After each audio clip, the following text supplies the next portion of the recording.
Bago siya nahuli, may mga kapitbahay nang nagrereklamo.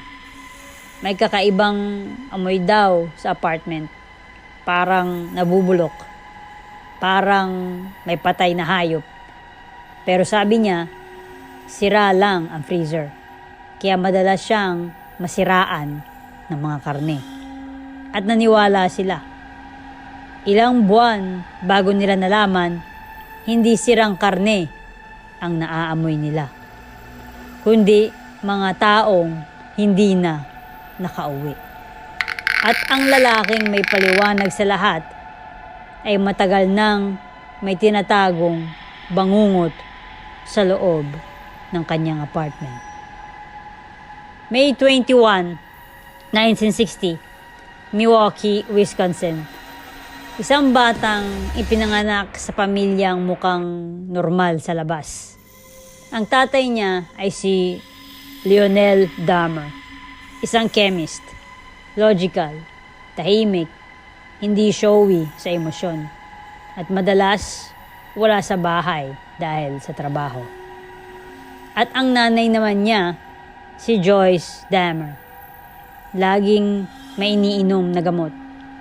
May mental health issues, madalas nasa kama, madalas umiiyak, at madalas galit. Sa loob ng bahay nila, hindi sigawan lang ang problema, kung hindi lamig at neglect. At yung lamig na hindi mo makita sa camera or family pictures. Isang batang lalaki na natutong tumahimik kasi walang nakikinig. Bunga ng madalas na pagtatalo ng kanyang mga magulang at ng mga karamdaman ng kanyang ina, naramdaman ni Dahmer ng kapabayaan mula sa murang edad. Napansin ng kanyang mga guro mula pa noong unang baitang na siya ay mahiyain at ramdam nila na nakararamdam siya ng pag-abandona. 10 taong gulang pa lang siya noon, naging interesado na siya sa patay na hayop. Mga roadkill sa gilid ng kalsada kinukuha niya parati. Habang ang ibang bata naglalaro, siya nagtatabi ng mga patay na hayop sa likod bahay. Tinuruan siya ng tatay niya kung paano linisin ang buto. Para sa ama, science lang yon. Pero ang batang Jeffrey may kakaibang kuryente na gumagalaw sa loob at utak niya. Hindi siya natatakot sa patay, na curious pa siya. At minsan, ang curiosity na walang gabay, nagiging obsession. Noong high school, he was considered an outcast, loner, mahiyain at weird, at madalas mag-isa. Para mapansin, nagpapanggap siyang may seizure. Gumagawa ng kakaibang ingay sa hallway at sa loob ng classroom. Hindi dahil masama siyang bata, kundi dahil invisible siya at gusto niya ng atensyon. At ang batang hindi napapansin, minsan gagawa ng kahit ano para lang may makakita sa kanya. Pero may isa pang struggle sa loob niya. Na-realize niya na attracted siya sa kapwa lalaki. Panahon yon na hindi madali maging bakla sa suburb ng Amerika. Wala siyang kausap, walang guidance, walang therapist. Ang meron lang, bote ng alak. Sa edad na 14, umiinom na siya araw-araw. Sa umaga, bago pumasok, at sa gabi, bago matulog. Alkohol ang naging kaibigan niya. Alkohol ang naging pampamanhid. Naghiwalay yung mga magulang niya noong 1978. Umalis ang nanay niya at nag-move sa magulang nito kasama ang kanyang nakababatang kapatid. At ang mas nakakatakot, iniwan si Jeffrey mag-isa sa bahay ng ilang linggo. Isang 18 anyos, walang kausap, walang nagbabantay, walang nag-check kung okay pa ba siya. Isipin mo yon, isang bahay na tahimik, isang utak na puno ng madilim na fantasy, isang batang lalaki na matagal nang nalulunod sa alak. At doon nagsimula ang unang patay. Pinatay ni Dahmer ang kanyang unang biktima noong June 18, 1978. 3 linggo lamang matapos siyang magtapos ng high school. Ang biktima ay ang 18 anyos na hitchhiker na si Stephen Mark Hicks. Inaakit ni Dahmer si Hicks sa kanyang bahay sa Ohio sa pangakong bibigyan siya ng beer.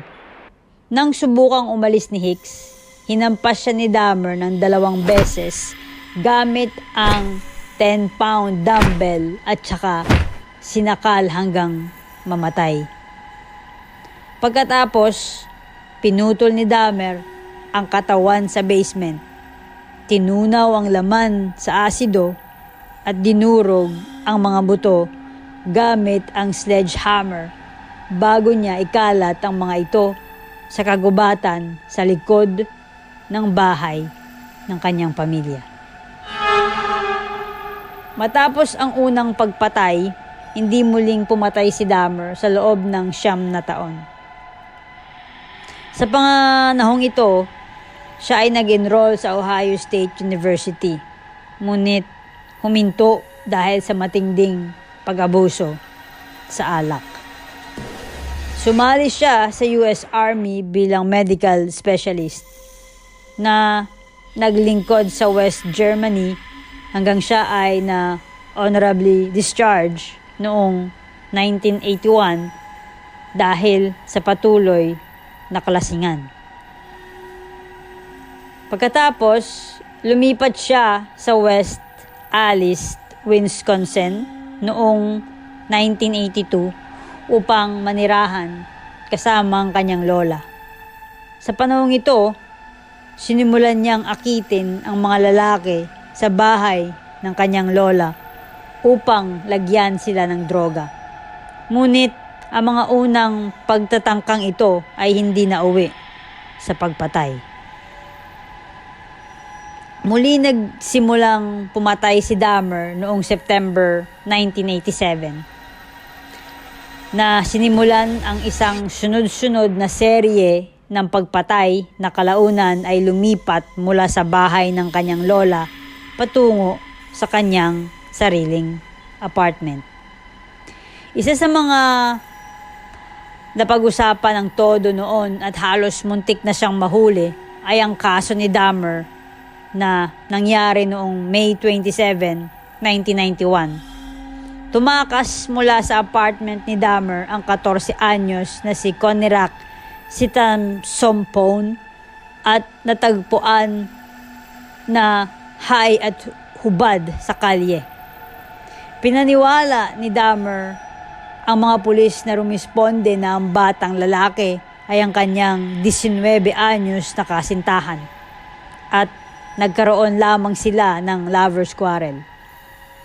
Sa kabila ng mga pagtutol ng mga nakasaksi, ibinalik ng mga pulis ang bata sa apartment ni Dahmer, kung saan siya ay pinatay ilang sandali lamang matapos silang umalis. Nagtapos ang mga krimen ni Dahmer noong July 22, 1991 nang subukan niyang akitin ang 32 na si Tracy Edwards sa kanyang apartment. Nagawa ni Edwards na makatakas mula sa apartment na may isa pang handcuff na nakasabit sa kanyang kamay at huminto sa isang patrol car para humingi ng tulong. Pinangunahan ni Edwards ang mga pulis pabalik sa apartment. Habang hinahanap ang susi ng handcuffs, natuklasan ng isang pulis ang mga Polaroid na larawan ng mga pinutol-putol na katawan sa isang drawer sa kwarto. Sinubukan ni Dahmer na lumaban ngunit agad siyang naaresto. Sa kasunod na paghahanap, natuklasan ang isang museum ng katakutan. Kabilang ang 7 bungo ng tao at 4 na buo pang ulo ng tao.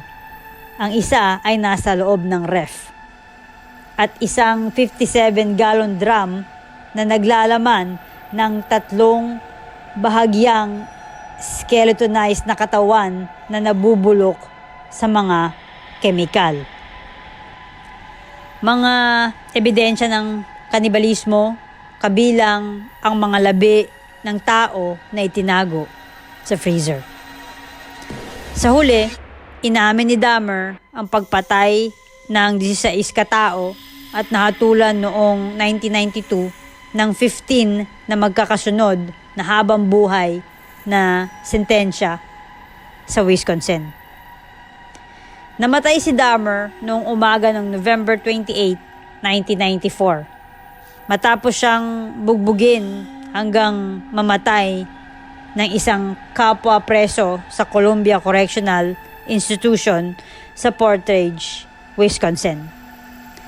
Habang nasa isang unsupervised na work detail para linisin ang gymnasium at banyo ng bilangguan, inatake si Dahmer ni Christopher Scarver, isang preso na nagsisilbi ng habang buhay na sentensya para sa pagpatay. Ginamit ni Scarver ang 20-inch 5-pound metal bar kinuha mula sa gym weight room equipment upang paulit-ulit na hampasin si Dahmer.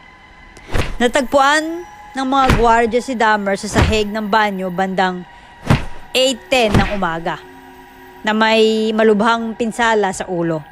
Dinala siya sa isang lokal na ospital kung saan idineklara siyang patay mga 1 oras matapos iyon sa edad na 34.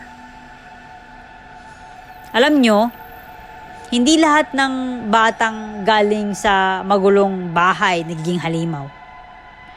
Hindi lahat ng neglected nagiging mamamatay tao. Kaya hindi excuse ang childhood. Pero warning siya. Kapag ang bata lumaking walang emotional support, walang nakikinig, walang nagtuturo kung paano iproseso ang galit, lungkot at sexual confusion, pwedeng mag-develop ng distorted na mundo sa loob ng utak niya.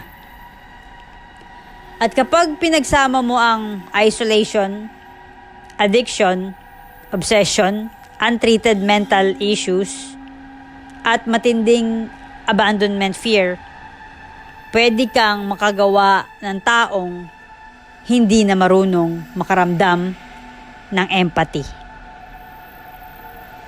Alam mo kung ano ang pinaka nakakatakot?